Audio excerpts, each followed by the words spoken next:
Jessica stood at the front door and the group turned their attention toward her. Zebby, Noor, Mahi, and Farah exchanged curious glances, not expecting Jessica's unexpected visit.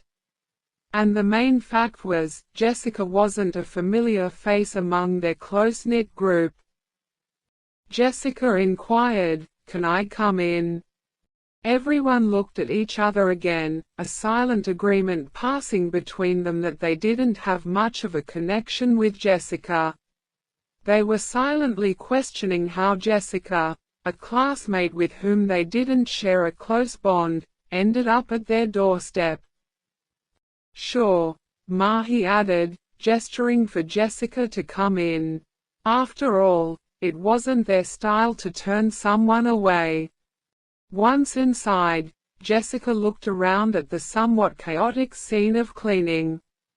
She raised an eyebrow. "Am I interrupting something?" Farah, still holding the mop, shook her head. "No, just our weekly cleaning." "So what brings you here?" She gestured Jessica to sit on the stool and Jessica accepted the offer. Maintaining an air of confidence, Jessica explained, "Well, my room owner dropped a bombshell and asked me to vacate the place. Apparently, they're moving to another city, and I need to find a new place quickly." "That's quite sudden. Do you have a place to stay?" Mahi asked. Jessica told, "Not yet, that's why I'm here. Can I crash with you guys for a few days until I figure something out?" "Less than greater than 01. The quartet exchanged hesitant glances, clearly unsure about inviting someone they didn't know well into their living space. But the idea of turning away someone in need didn't sit well with them.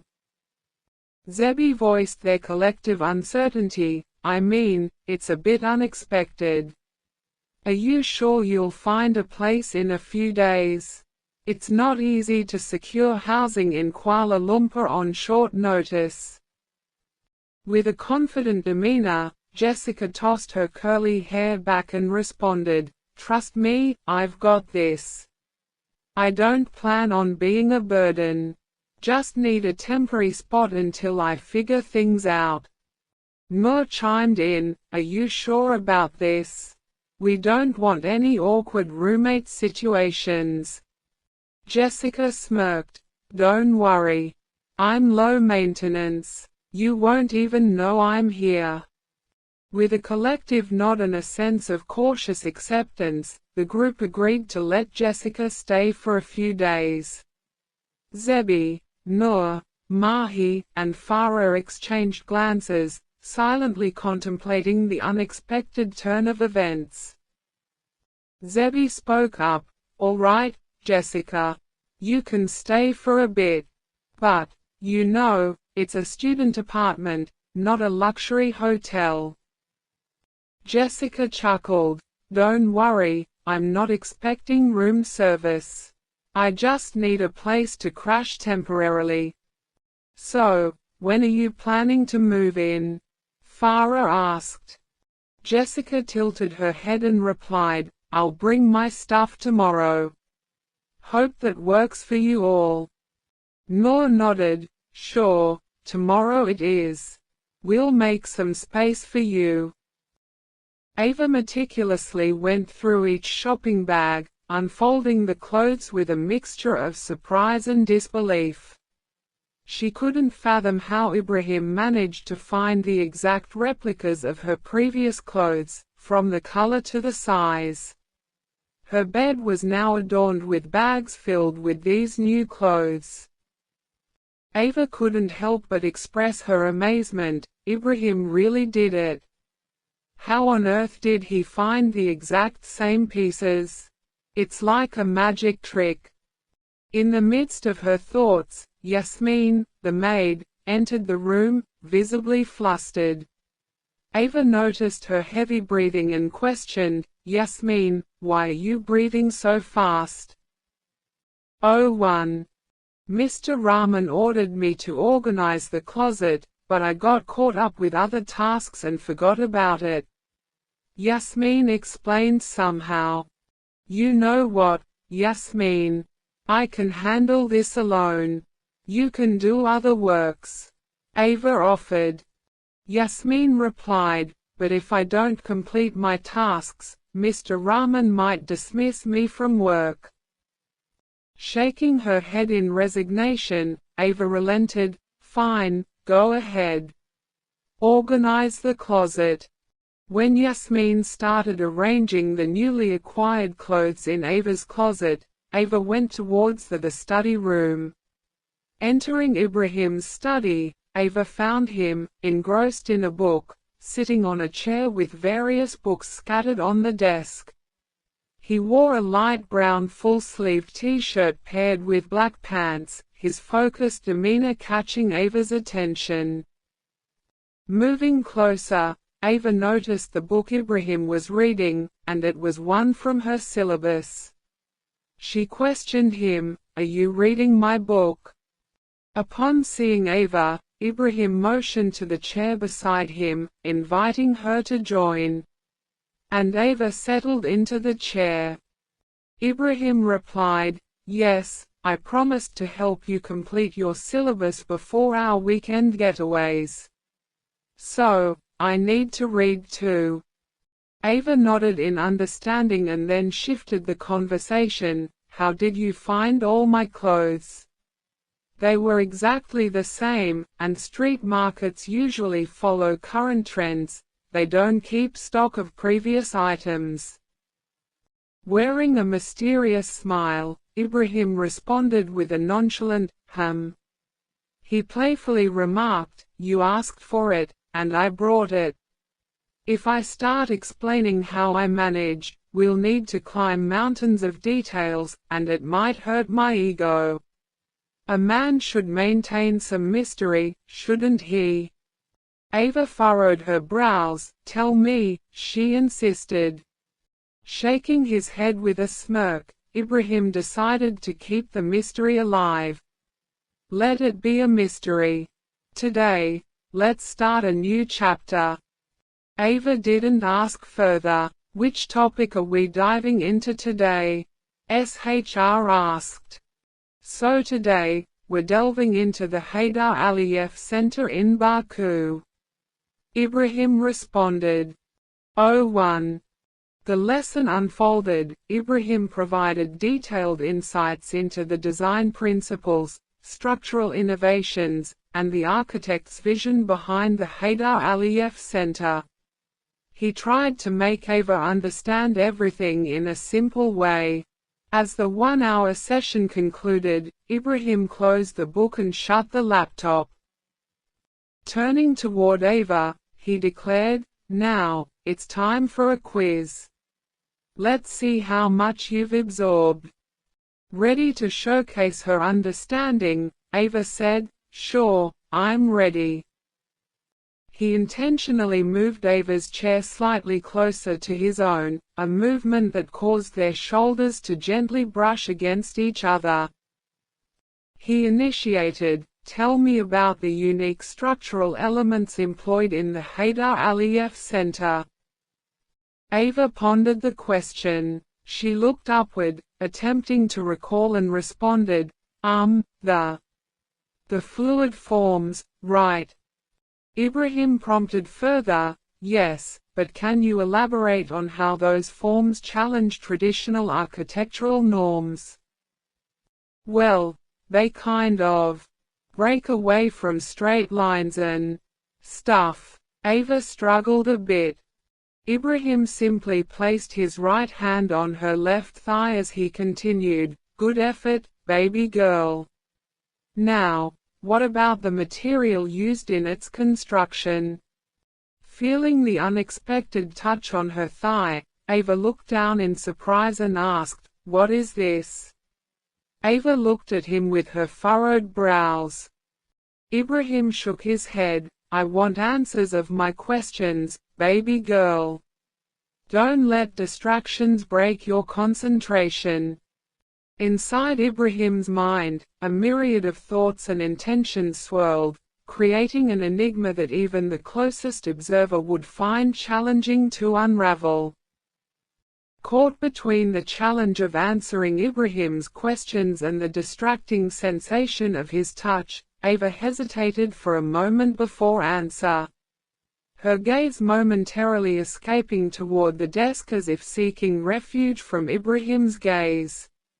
In a nervous reflex, she tucked a loose strand of hair behind her ear, a subtle attempt to regain composure. However, the tranquility of the study room was disrupted by the gentle circles Ibrahim traced on her thigh. Despite the barrier of her jeans, the sensation of his fingertips against her skin sent a subtle shiver through her entire left leg. But Ava was determined to prove to herself that Ibrahim's touch held no sway over her, but the reality proved challenging, a battle between willpower and the undeniable effect of his caress. She summoned her courage and responded, "It's something innovative." Sensing her vulnerability, Ibrahim allowed a smile to grace his lips. He also wanted to see her reaction, the more, the better. "Innovative indeed, baby girl.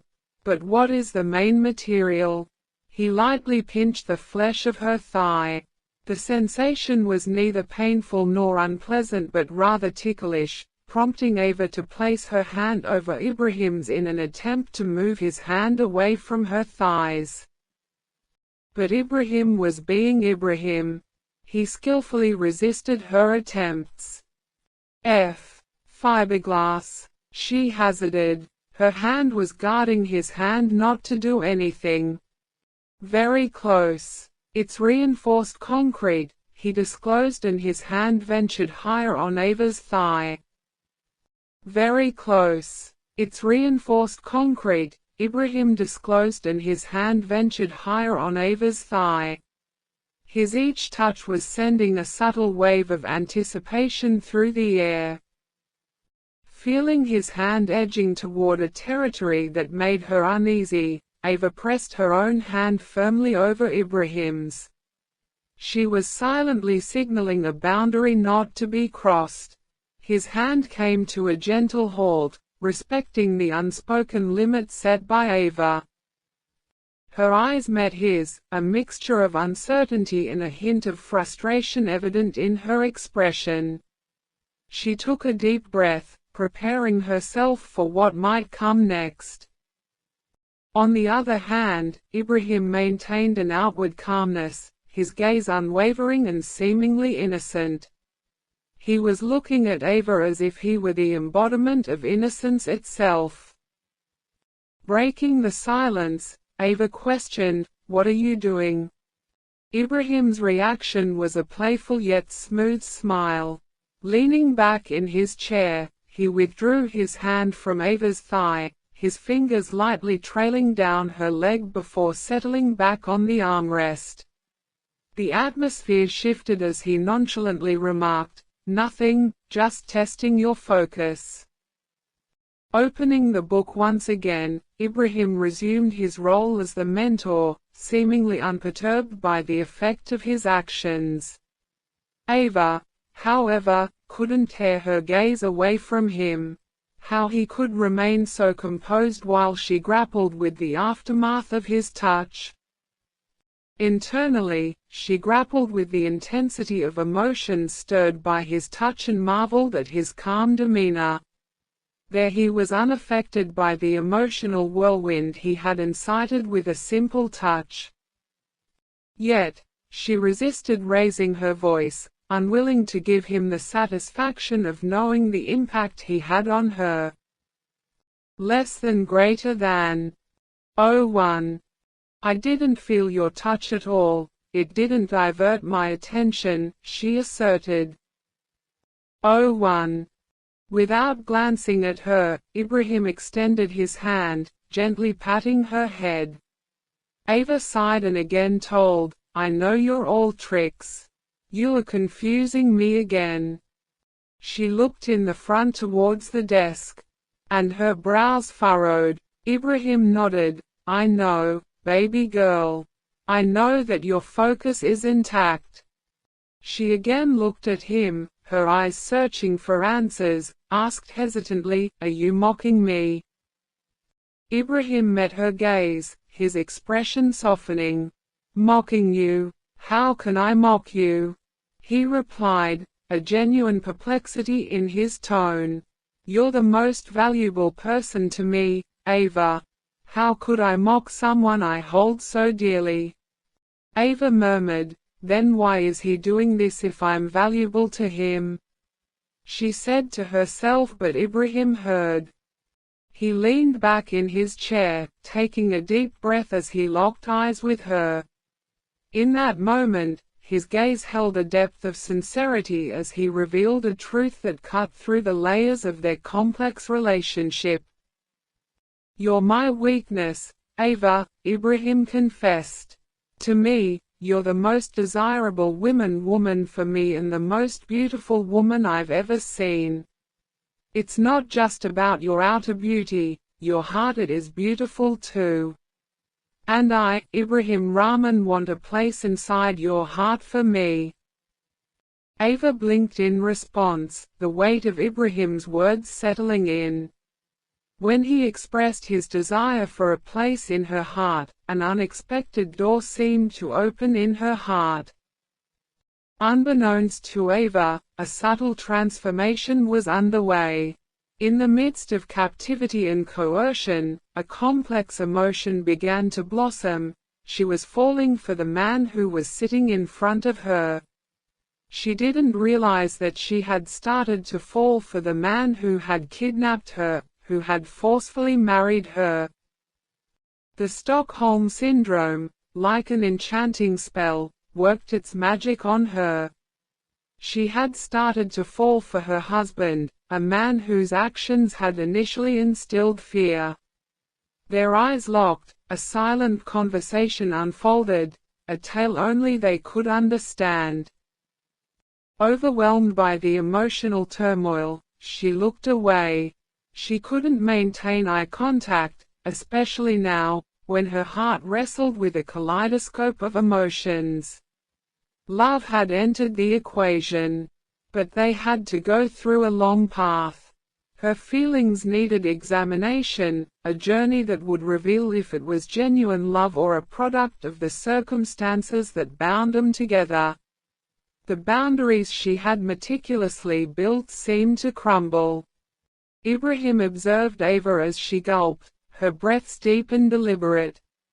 He cleared his throat, breaking the silence, and explained, earlier, I just wanted to make both your hearts beat at the same time.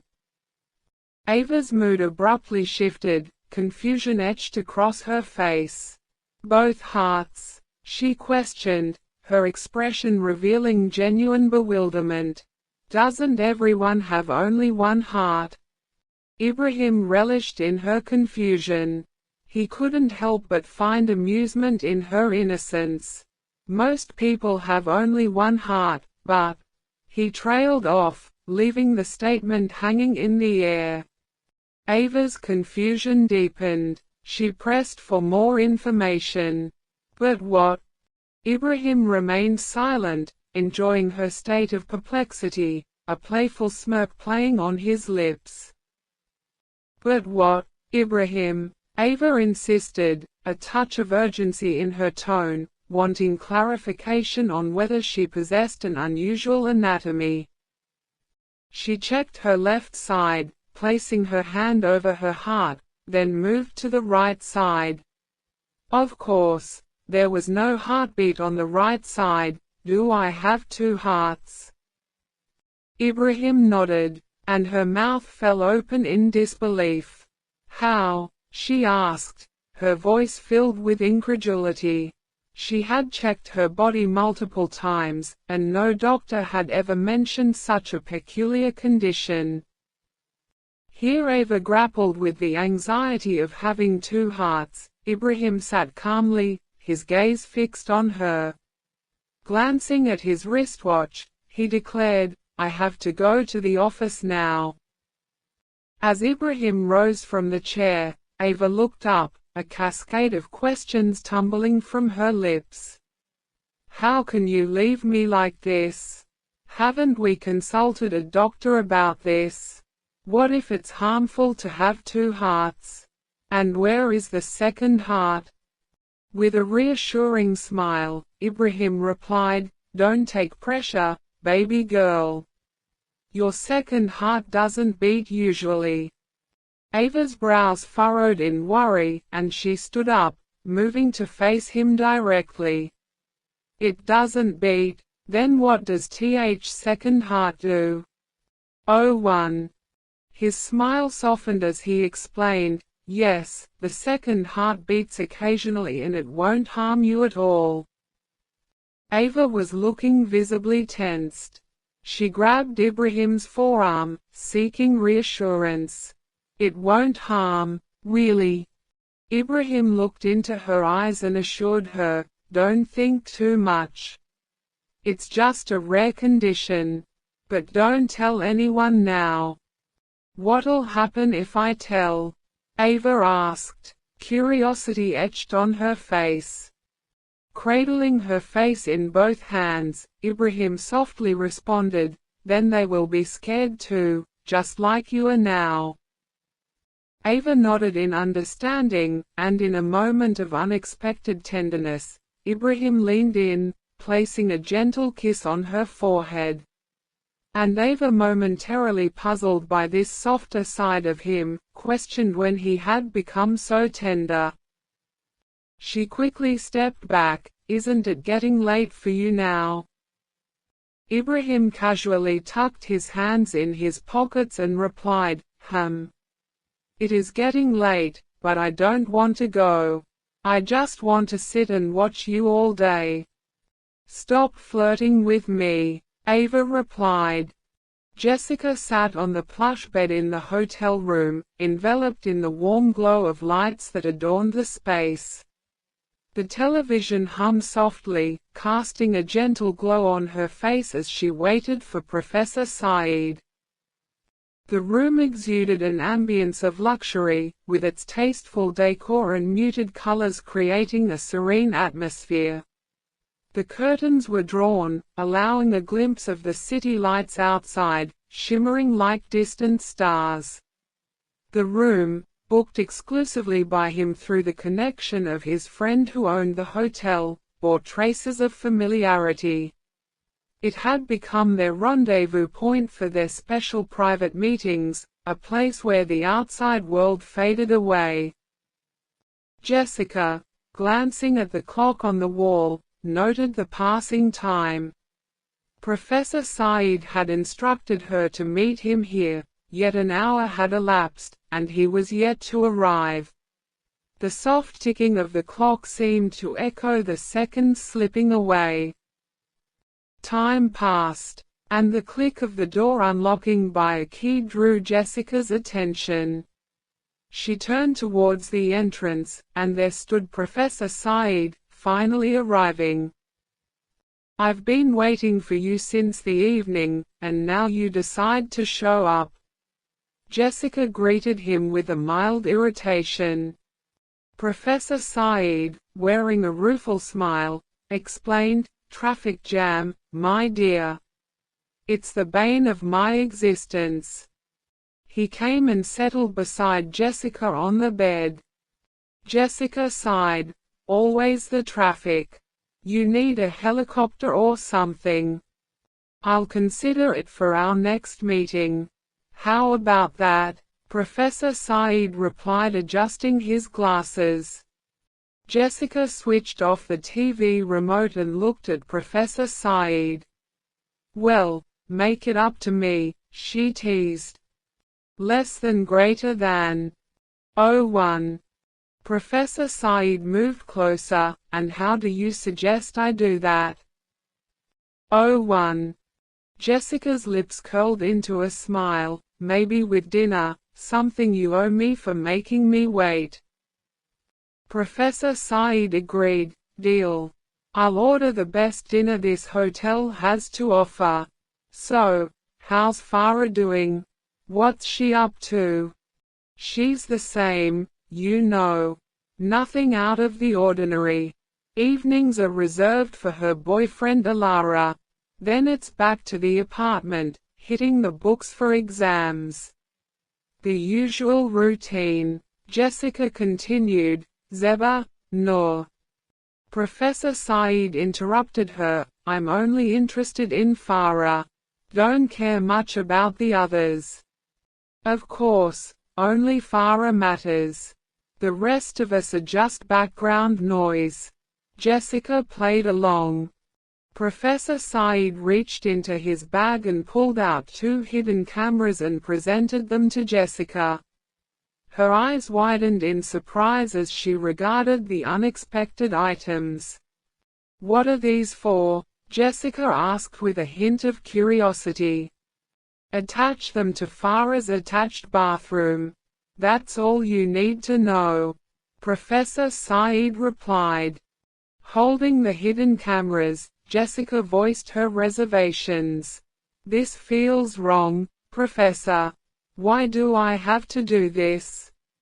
Leaning back with a self-assured smile, Professor Saeed responded, you don't need to know the details. Just consider it a favor to me. A little help, that's all. Jessica hesitated, her mind racing with questions. But if Farah or the others find out, they'll doubt me. I have a solution. No one will doubt you. Trust me, Professor Saeed replied with a confidence that bordered on arrogance. Jessica continued to examine the hidden cameras. Professor Saeed began, these are state-of-the-art, virtually invisible. No one will suspect a thing. But Jessica is still uncertain. She questioned, but why especially Farah's bathroom? What's the purpose? Professor Saeed, cryptic as ever, replied, you don't need to know. I handle the why, you handle the how. Is this the only reason you asked me to stay in Farah's apartment for a few days? Jessica inquired again. The less you know, the better, Professor Saeed's voice deepened. The kitchen was a warm haven, filled with the tantalizing scent of a home-cooked dinner. Yusuf, drained from a day immersed in his boss Rafi Ahmed's divorce case, tried to focus on preparing a meal for his energetic 3-year-old son, Aiden. Little did Yusuf know that his tired evening was about to be hijacked by the irresistible charm and relentless requests of his adorable son. When Yusuf stirred a pot on the stove, Aiden, a bundle of cuteness with messy hair and eyes that sparkled with mischief, tugged at his father's pants. "Daddy, Daddy," he chimed, his tiny fingers pleading for attention. Offering a tired smile, Yusuf turned to Aiden. "What's up, champ?" "I want Uncle Ibby's chocolates," Aiden declared with wide, innocent eyes. Yusuf chuckled, ruffling Aiden's hair. "We have chocolates at home, buddy. They're just as good." Aiden shook his head vigorously. "No, Daddy. Uncle Ibby's chocolates are the bestest in the whole wide world. Please, Daddy, please." Yusuf sighed, attempting to negotiate with his persistent little negotiator. "Aiden, Daddy is really tired today. Let's enjoy the chocolates we have, okay? We'll see Uncle Ibby another time." But Aiden, the embodiment of stubborn cuteness, wasn't having it. His lower lip protruded into a pout, and his eyes pleaded with all the innocence in the world. "But Daddy, I want Uncle Ibby's chocolates now. Please, pretty please." Yusuf couldn't help but chuckle at Aiden's antics. All right. After dinner, we'll call Uncle Ibby and ask him to bring chocolates for you." "Deal."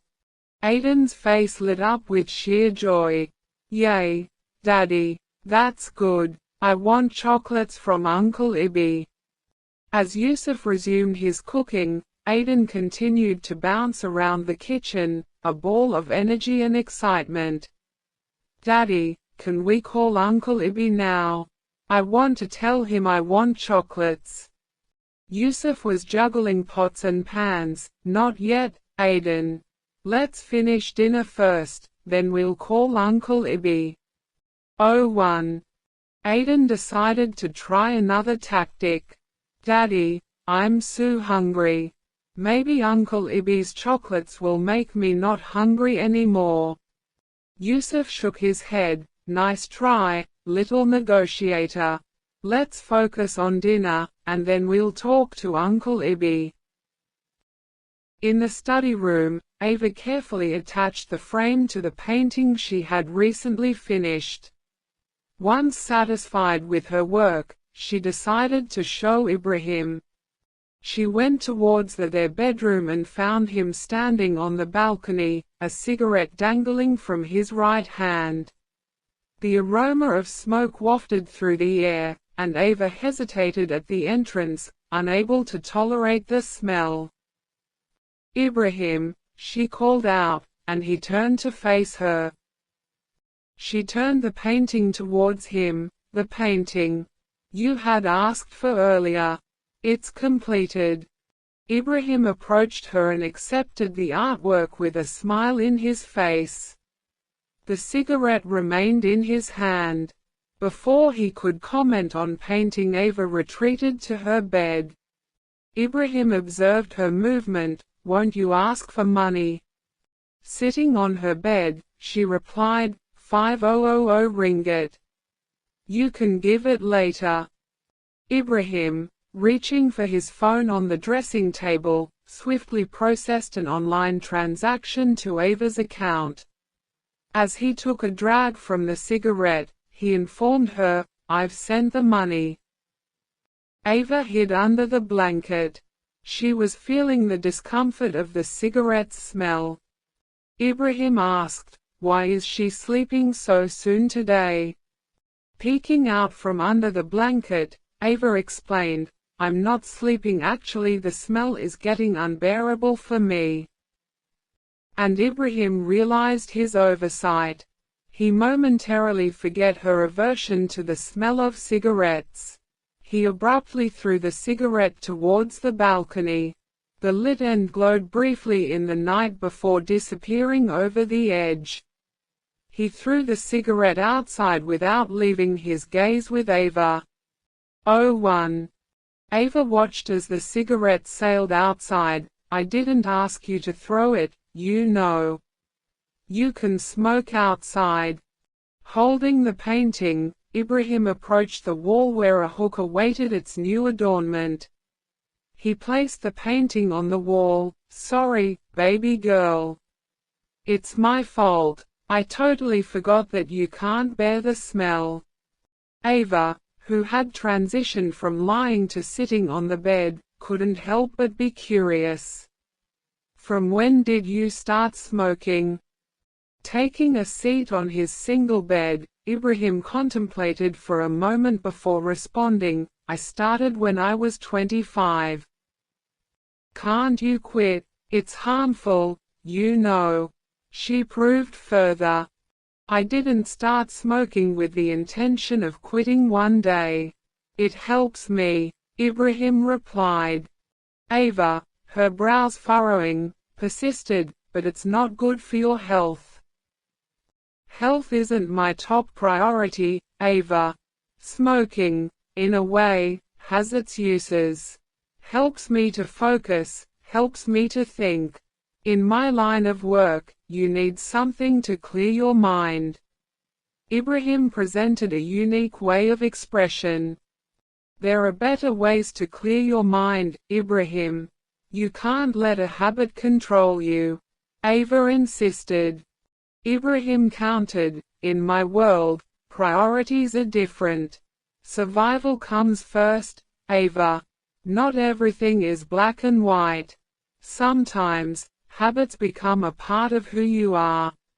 Ava, Not satisfied with the response, questioned, "Can't you leave smoking if I ask you to?"